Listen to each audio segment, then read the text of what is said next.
अनिल जी की मैं आपसे बात पूछना चाहूँगा सर। शतरंज का गेम होता है, उसमें आपने देखा होगा विपक्ष जो आपका प्रतिद्वंदी होता है उसका जो राजा होता है उसको हार तभी माना जाता है वो जब वो चेकमेट होता है। राजा को कभी भी काटा नहीं जाता, वो नहीं गिरता, बट वो चेकमेट मतलब वो अगली चाल चल नहीं पाएगा, कहीं भी करेगा वो वहाँ पे कट रहा होगा। तो क्या अनिल शर्मा ने भाजपा को चेकमेट करके रखा हुआ है? क्योंकि वो कुछ बीजेपी उनके पर एक्शन नहीं ले पा रही, वो अभी प्रचार में भी नहीं, उन्होंने पहले भी कई बार बागीपन दिखाया अपना।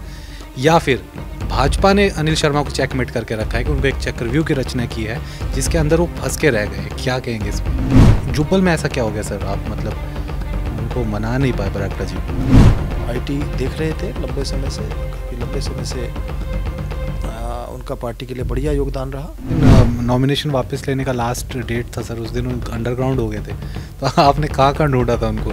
नहीं, ऐसा नहीं है। सेंटर में हिमाचल के दो कद्दावर नेता इस वक्त हैं, अनुराग ठाकुर जी हैं, साथ ही साथ नड्डा जी भी हैं सेंटर में। उनको दिख नहीं रहे, मतलब यहाँ मंडी पार्लियामेंट्री की अगर मैं बात करूँ जितने उनका, मैं अनुराग जी की बात करूँ तो सरकाघाट में उनका मेरे ख्याल से 1 या 2 दिन का दौरा था। देखिए, मैं बताना चाहूँगा, जहाँ तक अनुराग ठाकुर जी की बात है, अनुराग ठाकुर जी जहाँ हिमाचल प्रदेश का छोटा सा चुनाव है जिसमें एक संसदीय क्षेत्र है, 3 विधानसभा क्षेत्र, अगर कल को सीएम बनना पड़े उनको हिमाचल का, ऐसा बोला जाए, क्या लगता है? देखिए, भविष्य का ऑप्शन अच्छा है। भविष्य के बारे में नहीं कह सकते। भविष्य में कौन व्यक्ति कहाँ तक किस पद तक जाएगा इस विषय में हो सकता है। देखिए, भविष्य के बारे में तो मैं कुछ कह नहीं सकता। बहुत ही घोटाले करके इनके अपने जो पिछले प्रेसिडेंट थे वो हटाए गए थे, तो वो भी उन्होंने कोविड के टाइम में घोटाला कर दिया था, तो उस पर कैसे काउंटर कर दिया बीजेपी उसको? केवल मात्र किसी के ऊपर आरोप लगाने से कोई आरोपी नहीं बना। प्राइस राइज, चाहे हम पेट्रोल की बात करें, चाहे हम खाने वाले तेल की बात करें, अनएम्प्लॉयमेंट की बात करें, वो बहुत बड़ा मुद्दा आज की डेट में बनता जा रहा है। आपको लगता नहीं कहीं ना कहीं सरकार बैकफुट पे इस मुद्दे पे, और ये बैकफायर कर सकता है ये जो मुद्दा है इलेक्शंस में? ऐसा नहीं है कि महंगाई अभी हुई है, जब उनकी सरकार थी उस समय भी महंगाई थी, उस समय क्या सब कुछ मुफ्त मिलता था? सत्ता का semifinal sponsored by Ratan jewellers, Indira market Mandi, shop number 13 and 14, को स्पॉन्सर्ड बाय संकल्प classes near Chowk, powered by Refresh Mattresses, India's #1 customer satisfaction brand with 99.5% satisfied customers। नमस्कार दर्शकों, स्वागत है आपका हमारे स्पेशल इंटरव्यू में। और जैसा कि आप सभी जानते हैं कि इलेक्शन के मद्देनज़र हमने एक स्पेशल सीरीज चलाई है जिसके प्राइम स्पॉन्सर है इंदिरा मार्केट वाले रतन ज्वेलर्स, शॉप नंबर 13 और 14, साथ ही संकल्प क्लासेस नियर चौक, जहाँ मेडिकल और इंजीनियरिंग एंट्रेंस की सभी प्रकार की कोचिंग दी जाती है, और साथ ही साथ रिफ्रेश मैट्रेसेस, बहुत ही लीडिंग मैट्रेसेस ब्रांड है ये पूरे इंडिया में मैट्रेसेस का, और तेज़ी से उभर रहा है इस वक्त। हिमाचल में भी काफ़ी ज़्यादा इनके चाहने वाले बनते जा रहे हैं। मेरे राइट में आप देख सकते हैं सुरेश कश्यप जी हैं, बीजेपी के प्रेसिडेंट हैं स्टेट के, और साथ ही साथ शिमला से एमपी भी हैं। और इस वक्त आपको जैसे कि पता ही है कि इलेक्शन का दौर चला हुआ है, तो तूफ़ानी दौरे पे हैं सर। बहुत बहुत शुक्रिया सर हमसे बात करने के लिए, इतना समय देने के लिए। Thank you sir. पहला सवाल मेरा ये है, बीजेपी कांग्रेस पर ये आरोप लगाती रहती है कि उनके बहुत सारे गुट बने हुए हैं। मैं ये जानना चाहूँगा सर, बीजेपी में गुटबाजी नहीं है? देखिए, बीजेपी में किसी प्रकार की गुटबाजी नहीं है, और सब लोग साथ मिलकर इस चुनाव में लगे हैं, सभी लोग काम कर रहे हैं। और जो है जिस प्रकार से हमारा एक मजबूत संगठन आज प्रदेश में है, और हमारे पास एक, मैं कहना चाहूँगा, एक शीर्ष नेतृत्व, एक सशक्त नेतृत्व आज हमारे पास है, और उसके बल के ऊपर ही हम आगे बढ़ रहे हैं। जी। तो जुब्बल में ऐसा क्या हो गया सर? आप मतलब उनको मना नहीं पाए बरागटा जी को? नहीं, देखिए, जहाँ तक जुब्बल नावरकोट खाई की बात है, इस बार भारतीय जनता पार्टी ने एक महिला को प्रत्याशी बनाया है, और मैं कहना चाहूँगा कि जुब्बल नावरकोट खाई का इतिहास, पहली बार ऐसा हुआ इतिहास में कि पहली बार किसी महिला को मौका दिया है। वहाँ से लगातार स्वर्गीय नरेंद्र बरागटा जी काफ़ी लंबे समय से हमारी पार्टी के वरिष्ठ नेता और प्रतिनिधित्व इस एरिया का कर रहे थे। इस बार भारतीय जनता पार्टी ने जब नीलम सरेख जी को प्रत्याशी बनाया, तो चेतन जी ने इंडिपेंडेंट चुनाव लड़ने का निर्णय लिया, तो ये उनका निजी निर्णय है। प्रयास मनाने की कोशिश तो काफ़ी हुई थी। देखिए, निश्चित रूप से सभी लोग प्रयास करते हैं, और चेतन जी लगातार पिछले काफ़ी समय से हमारी पार्टी के लिए काम कर रहे थे और आईटी देख रहे थे लंबे समय से, काफ़ी लंबे समय से उनका पार्टी के लिए बढ़िया योगदान रहा। तो अब नहीं चाह रहे थे कि भारतीय जनता पार्टी एक अच्छे कार्यकर्ता को, एक अच्छे नेता को खोए, लेकिन उसमें हम कामयाब नहीं हो सके और चेतन जी ने इंडिपेंडेंटली चुनाव लड़ने का मन बनाया है। जी, हमारे चैनल पे सीएम साहब ने अभी कुछ दिन पहले इंटरव्यू दिया था और उन्होंने कहा था कि कोई अगर पार्टी का बागी होता है तो उससे पार्टी को नुकसान तो होता है। आपको क्या लगता है कितना नुकसान हो सकता है? निश्चित रूप से कोई भी पार्टी का ऐसा व्यक्ति जो कि अहम भूमिका में रहा हो और कोई भी कार्यकर्ता जब पार्टी से छोड़ कर जाता है तो उसका नुकसान निश्चित रूप से पार्टी को होता है। जिस दिन नॉमिनेशन वापस लेने का लास्ट डेट था सर, उस दिन अंडरग्राउंड हो गए थे, तो आपने कहाँ ढूंढा था उनको? नहीं, ऐसा नहीं है, अंडरग्राउंड नहीं हुए थे, लेकिन उन्होंने मन बना लिया था कि उनको चुनाव लड़ना है और वो मैदान में डटे। सत्ता का सेमीफाइनल से कहा जा रहा है, नेक्स्ट ईयर इलेक्शंस हैं, बड़े इलेक्शंस हैं हिमाचल में। आप as a state BJP president, आप पे भी और साथ ही साथ मुख्यमंत्री जी पे भी, क्योंकि उनकी अपने मंडी में पार्लियामेंट्री का ये बाई इलेक्शन हो रहा है, कितना प्रेशर है सर? देखिए, मैं कहना चाहूँगा कि सत्ता का सेमीफाइनल कहना तो ऐसा मैं नहीं मानता, लेकिन ये बात सही है कि 2022 हमारे सामने है और इन चुनाव का आगामी जो 2022 का जो चुनाव होगा कहीं ना कहीं उसके ऊपर भी असर पड़ेगा।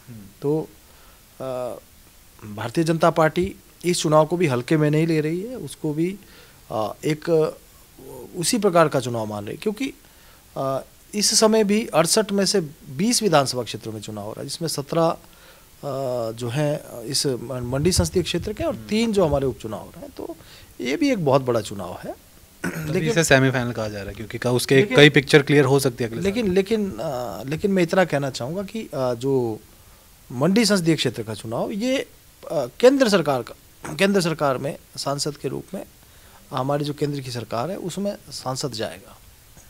जो 3 उपचुनाव हो रहे हैं उसमें देखिए तीनों उपचुनाव हमारे लिए अहम है, लेकिन मैं ये भी कहना चाहूँगा कि भारतीय जनता पार्टी की पूर्ण बहुमत की सरकार हिमाचल प्रदेश में है। ये चुनाव हम जीतेंगे, बहुत अच्छे मार्जिन से जीतेंगे। इतना अवश्य है कि चाहे वो मंडी संसदीय क्षेत्र का चुनाव है या 3 उपचुनाव हैं, पार्टी इसको पूरी गंभीरता के साथ लेते हुए, क्योंकि अब लक्ष्य लेकर चलें कि 2022 में भारतीय जनता पार्टी की सरकार को फिर से यहाँ हिमाचल प्रदेश में विराजमान करना है। और एक जो प्रथा चली आई है, एक बार कांग्रेस एक बार बीजेपी, उस क्रम को भी हमको तोड़ना है। और मैं ऐसा मानता हूँ कि जिस प्रकार का रिस्पांस आज चारों स्थानों के ऊपर मिल रहा है, तो इसमें कोई शक नहीं है कि हम चारों की चारों सीटें ना जीतें। आपने एक बात की कि जो पार्लियामेंट्री का जो इलेक्शन है सेंटर, क्योंकि सेंटर का इलेक्शन होता है, सेंटर में हिमाचल के 2 कद्दावर नेता इस वक्त हैं, अनुराग ठाकुर जी हैं, साथ ही साथ नड्डा जी भी हैं सेंटर में। उनको दिख नहीं रहे, मतलब यहाँ पर मंडी पार्लियामेंट्री की अगर मैं बात करूँ, मतलब इतने उनका, मैं अनुराग जी की बात करूँ तो सरकाघाट में उनका मेरे ख्याल से 1 या 2 दिन का दौरा था। देखिए, मैं बताना चाहूँगा, जहाँ तक अनुराग ठाकुर जी की बात है, अनुराग ठाकुर जी जहाँ हिमाचल प्रदेश का छोटा सा चुनाव है जिसमें एक संसदीय क्षेत्र और 3 विधानसभा क्षेत्र हैं, इसमें तो अपना समय दे ही रहे हैं। साथ ही साथ वो यूपी के सह प्रभारी भी हैं। और यूपी आप जानते हैं उत्तर प्रदेश हमारा कितना बड़ा राज्य है, जहाँ पर अभी बहुत जल्दी चुनाव होने वाले हैं। तो उनको एक अहम जिम्मेदारी यूपी के चुनाव में भी दी गई है और जितना समय उनको यूपी के उससे बचता है, यहाँ पर भी वो पूरा समय दे रहे हैं। चाहे मंडी संसदीय क्षेत्र की बात करें हम, चाहे अर्की की बात करें, चाहे फतेहपुर की बात करें या जुब्बल कोटखाई की बात करें, उन्होंने चारों स्थानों के ऊपर अपना समय दिया है। जी, अनुराग जी से याद आया सर मुझे, जब आए थे पीछे अपनी आशीर्वाद यात्रा में, आप पूरा टाइम उनके साथ रहे हैं, क्या लगा आपको? जैसे अभी उनको सह प्रभारी बनाया यूपी इलेक्शन का, जो यूपी जहाँ से कहते हैं कि सरकार बनती है, दिल्ली का रास्ता यूपी होके गुजरता है, उनके साथ आपने इतना समय उस वक्त बिताया, क्या कुछ हिंट मिला ऐसा कि कोई, अभी खैर अभी भी वो काफ़ी बड़ी पोजीशन में हैं भारत में, सूचना प्रसारण मंत्रालय अपने में एक बहुत बड़ा मंत्रालय है, खेल मंत्रालय अपने में बहुत बड़ा मंत्रालय है, इससे भी कोई बड़ा पोजीशन आप देखते हैं संगठन में या पार्टी में उनको? देखिए, अनुराग ठाकुर जी बहुत अच्छे ढंग से कार्य कर रहे हैं, चाहे वो पहले एमओएस रहे हैं, अभी एक बहुत बड़ा सूचना प्रसारण मंत्रालय, खेल युवा और खेल मंत्रालय उनके पास है। और जब जब भी उनको कोई भी जिम्मेदारी दी गई है, चाहे वो अभी मंत्री हैं, सांसद के रूप में उनकी अहम भूमिका रही है। संगठन की बात है तो युवा मोर्चा के राष्ट्रीय अध्यक्ष रहे हैं, बीसीसीआई के प्रेसिडेंट रहे हैं। तो जिस भी भूमिका में वो रहे हैं, उन्होंने हर जगह अच्छा काम करने का प्रयास किया। आगे भी अगर कोई नई भूमिका मिलती है, अगर कल को सीएम बनना पड़े उनको हिमाचल का, ऐसा बोला जाए, क्या लगता है? देखिए, भविष्य के ऑप्शन अच्छा है, भविष्य के बारे में नहीं कह सकते। भविष्य में कौन व्यक्ति कहाँ तक, किस पद तक जाएगा, इस विषय में हो सकता है। देखिए, भविष्य के बारे में तो मैं कुछ कह नहीं सकता। सर, राजीव बिंदल जी का जो प्रकरण, जिसके बाद आप स्टेट के प्रेसिडेंट बने, वो विपक्ष आजकल काफ़ी उनका जो उनकी सभाएं हो रही है उसमें उसको भुना रहा है कि देखिए इनके बहुत ही घोटाले करके इनके अपने जो पिछले प्रेसिडेंट थे वो हटाए गए थे, तो वो भी उन्होंने कोविड के टाइम में घोटाला कर दिया था। तो उस पर कैसे काउंटर कर रही है बीजेपी उसको? ये देखिए, केवल मात्र किसी के ऊपर आरोप लगाने से कोई आरोपी नहीं हो जाता। और जब ऐसा मामला ध्यान में आया था तो सरकार ने उसकी जांच करवाई। जांच में जो है कुछ साबित नहीं हुआ, तो केवल मात्र आरोप लगा देना ये काफ़ी नहीं है। किसी प्रकार से आज कांग्रेस पार्टी अगर इस प्रकार का कोई दुष्प्रचार करने की कोशिश करी तो एकदम मैं कहना चाहूँगा सरासर गलत है। और मैं नहीं मानता कि जब केवल आप किसी के ऊपर आरोप लगा दें और उससे दोषी हो जाएगा, दोषी सिद्ध हो जाएगा, ऐसा नहीं। फेस्टिव सीज़न चल रहा है सर, लोग शॉपिंग कर रहे हैं, बाज़ारों में रौनक है इस वक्त, और कोविड के बाद जो सेकंड वेव है उसके बाद अभी थोड़ा सा ऐसा लग रहा है कि हलचल हो रही है दुनिया में। लोगों का की एक सबसे बड़ी समस्या आज की तारीख में लोग जो कह रहे हैं, और विपक्ष उस मुद्दे को काफ़ी भुना रहा है, प्राइस राइज। चाहे हम पेट्रोल की बात करें, चाहे हम खाने वाले तेल की बात करें, अनएम्प्लॉयमेंट की बात करें, वो बहुत बड़ा मुद्दा आज की डेट में बनता जा रहा है। आपको लगता नहीं कहीं ना कहीं सरकार बैकफुट पे इस मुद्दे पे, और ये बैकफायर कर सकता है ये जो मुद्दा है इलेक्शंस में? नहीं, कैसे काउंटर कर रहे हैं आप इसमें? मैं कहना चाहूँगा, आज कांग्रेस पार्टी मुद्दा विहीन है, उनके पास कोई मुद्दा नहीं है, और केवल महंगाई को लेकर वो जनता को भ्रमित करने का प्रयास कर रहे हैं। ऐसा नहीं है कि महंगाई अभी हुई है, जब उनकी सरकार थी उस समय भी महंगाई थी, उस समय क्या सब कुछ मुफ्त मिलता था? आज जो गैस का सिलेंडर है, मैं आपको दिखा सकता हूँ, मेरे पास वो स्लिप है, जब 6 जनवरी 2013 को गैस का सिलेंडर 1304 रुपये का था। तो ये ऐसा नहीं है कि महंगाई अभी है, महंगाई पहले भी थी। और कांग्रेस कह रही हम सब्सिडी भी तो देते थे। फिर देखिए, सब्सिडी अभी भी देते हैं, लेकिन इतना ये बात सही है कि जिस प्रकार से कोविड के कारण हमारी अर्थव्यवस्था का नुकसान हुआ, बहुत सारे उद्योग धंधे बंद हो गए, कारोबारियों के कारोबार बंद हो गए, छोटे कारोबारी थे। इसी प्रकार से पर्यटन उद्योग हिमाचल प्रदेश का ध्वस्त हो गया।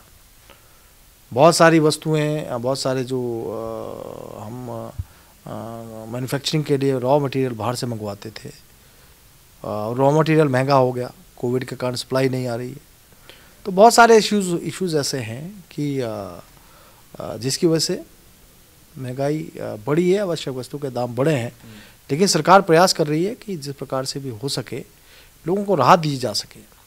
और जब हम कोविड के ऊपर नियंत्रण पा सकते हैं तो महंगाई के ऊपर भी निश्चित रूप से नियंत्रण पाएंगे। सर, एक बड़ा ही इंटरेस्टिंग मुद्दा रहता है, और मंडी वाले तो ज़रूर सुनना चाहते हैं। अगर मंडी की बात हो रही होती है, आप भी जानती हैं सुखराम परिवार, उनको हमेशा से केंद्र में रहा जब भी कोई इलेक्शन होता है अगर मंडी में।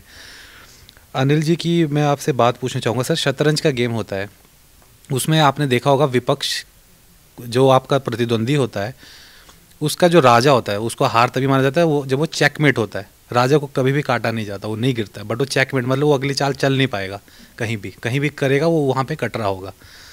तो क्या अनिल शर्मा ने भाजपा को चेकमेट करके रखा हुआ है? क्योंकि वो कुछ बीजेपी उनके ऊपर एक्शन नहीं ले पा रही, वो अभी प्रचार में भी नहीं, उन्होंने पहले भी कई बार बागीपन दिखाया अपना। या फिर भाजपा ने अनिल शर्मा को चेकमेट करके रखा है कि उनको एक चक्रव्यूह की रचना की है जिसके अंदर वो फंस के रह गए? क्या कहेंगे इस पर? देखिए, जहाँ तक अनिल शर्मा जी की बात है, हमारे विधायक हैं भारतीय जनता पार्टी ने उनको टिकट दिया, मंत्री बने और अभी विधायक भाजपा के हैं।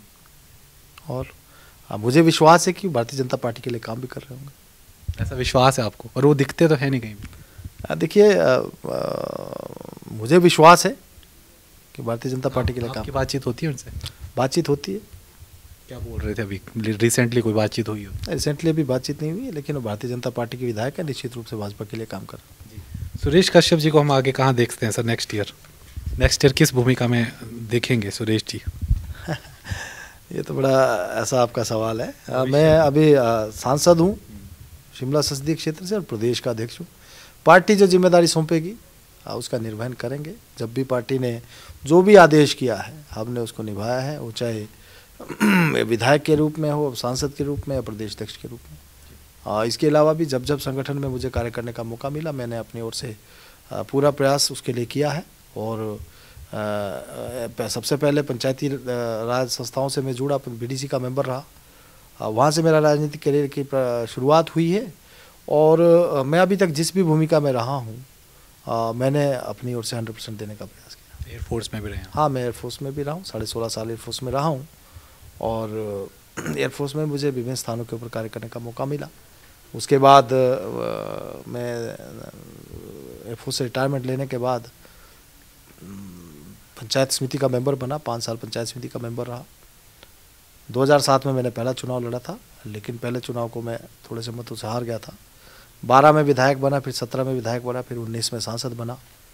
और पार्टी ने एक नई जिम्मेदारी मुझे प्रदेश अध्यक्ष की सौंपी है और मैं प्रयास कर रहा हूँ कि इस जिम्मेदारी को पूरी ईमानदारी के साथ निभाऊं। वैसे ये लास्ट सवाल है सर मेरा, थोड़ा सांसद वाला काम ज़्यादा आसान होता है कि पार्टी संभालना ज़्यादा आसान होता है?